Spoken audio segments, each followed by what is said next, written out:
NEET एक बड़ा बहाना बन गया, जिसके चलते और भी बहुत सारे मामले रोशनी में आए, बहुत सारे मामलों का हमको भी पता चला। 7 साल में 70 से ज़्यादा पेपर लीक हुए हैं। तो ये मेरी अकेले की या और कुछ छात्रों की बात नहीं है, लाखों लाख छात्रों की बात है।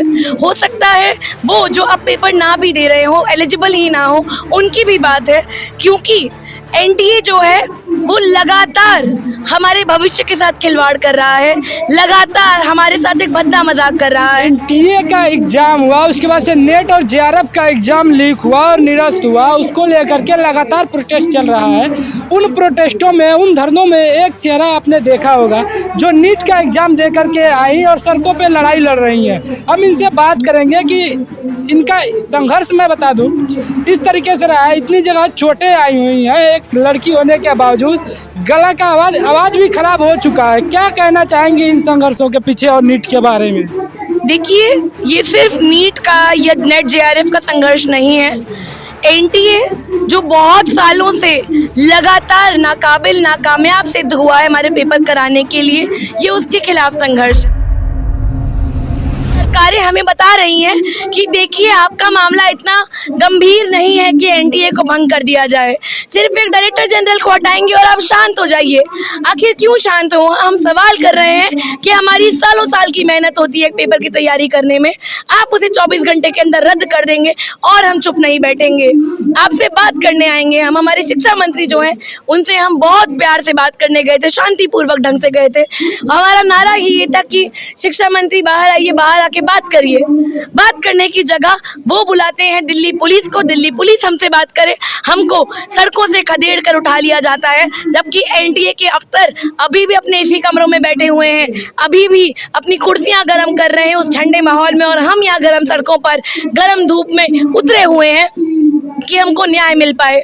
हम लोग मांग उठा रहे हैं कि हमें सुप्रीम कोर्ट की निगरानी की जांच चाहिए, हमें एक और कमेटी नहीं चाहिए जिसे लोगों का गुस्सा शांत होते ही ठंडे बस्ते में डाल दिया जाए। अगर हम नीट की बात करें तो नीट में 1563 बच्चों का एग्जाम कंडक्ट करा दिया गया है, तो उससे आप लोग खुश नहीं है जिसको ग्रेस मार्क दिया गया? जी नहीं, क्योंकि जो धर्मेंद्र प्रधान जी थे, ये तो उन्हीं की बात के लाइन में बात हो रही है ना, कि छोटा मोटा चीटिंग का मामला है। खाली एक आध सेंटर में जिनको ग्रेस मार्क्स मिला था, उन्हीं का दोबारा पेपर कराएंगे। उसका क्या, जो गोधरा से खबर आती है गुजरात के कि कोई बड़ी कोचिंग एजेंसी इसमें मिली हुई थी, जो बिहार से इन्वेस्टिगेशन आती है, वो तो इसी ओर इशारा कर रहे हैं कि सभी का दोबारा पेपर होना चाहिए, उन सभी छात्रों का जिनके साथ अन्याय हुआ है। मैंने नेट जेआरएफ का पेपर दिया था, ये मेरा तीसरा साल था पेपर देने का, जेआरएफ निकालने के लिए, जो बहुत ही कॉम्पिटिटिव एग्जाम है। उसमें 24 घंटे बाद जब पेपर रद्द हो जाता है, वो पूरी तरीके से अवॉइड किया जा सकता था, उसको बचाया जा सकता था हमारे साथ इस भद्दे मजाक को। अगर जब नीट का स्कैम हुआ था, तभी हमारी बातों को सुन लिया जाता, तभी एनटीए को भंग कर दिया जाता। चाहे नेट का पेपर डिले ही क्यों ना हो जाता, कम से कम सही ढंग से तो होता। पर हमारी बात तब अनसुनी करी गई जब हमें डिटेन कर लिया गया। उसके बाद हमारे जो शिक्षा मंत्री थे, जिन्होंने कल ही अपनी शपथ ली है, उन्होंने एक प्रेस कॉन्फ्रेंस करी और साफ तौर पे ये दिखाया कि वो हमारी सारी बातों को, सारी मांगों को नजरअंदाज करते हुए अपनी ही धुन में चलेंगे, चाहे हम कुछ भी बोलते रहें।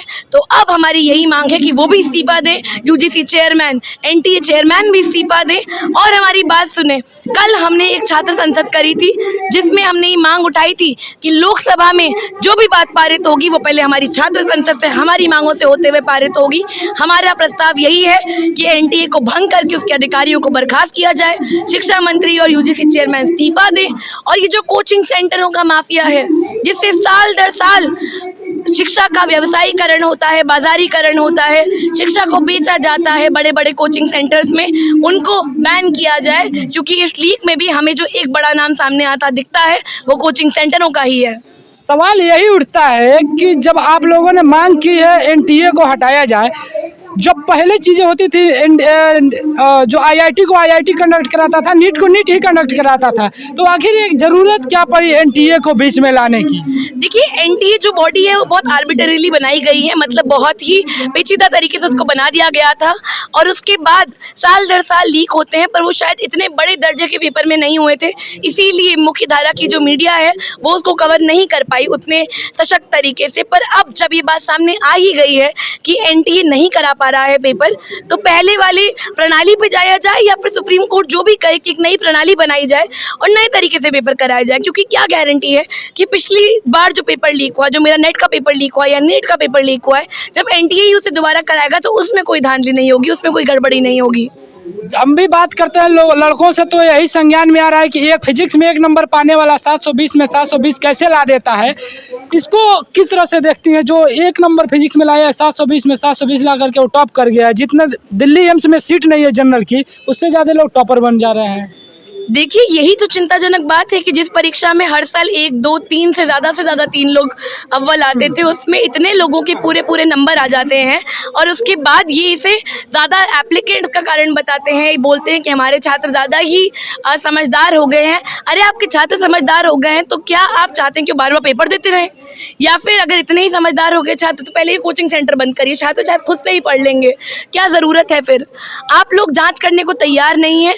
जब इतना बवाल हुआ उसके बाद जाके एनटीए ने या नीट के एग्ज़ाम के लिए एक FAQ शीट निकाली गई, जिसमें उन्होंने बोला कि ये मात्र एक कोइंसिडेंस था।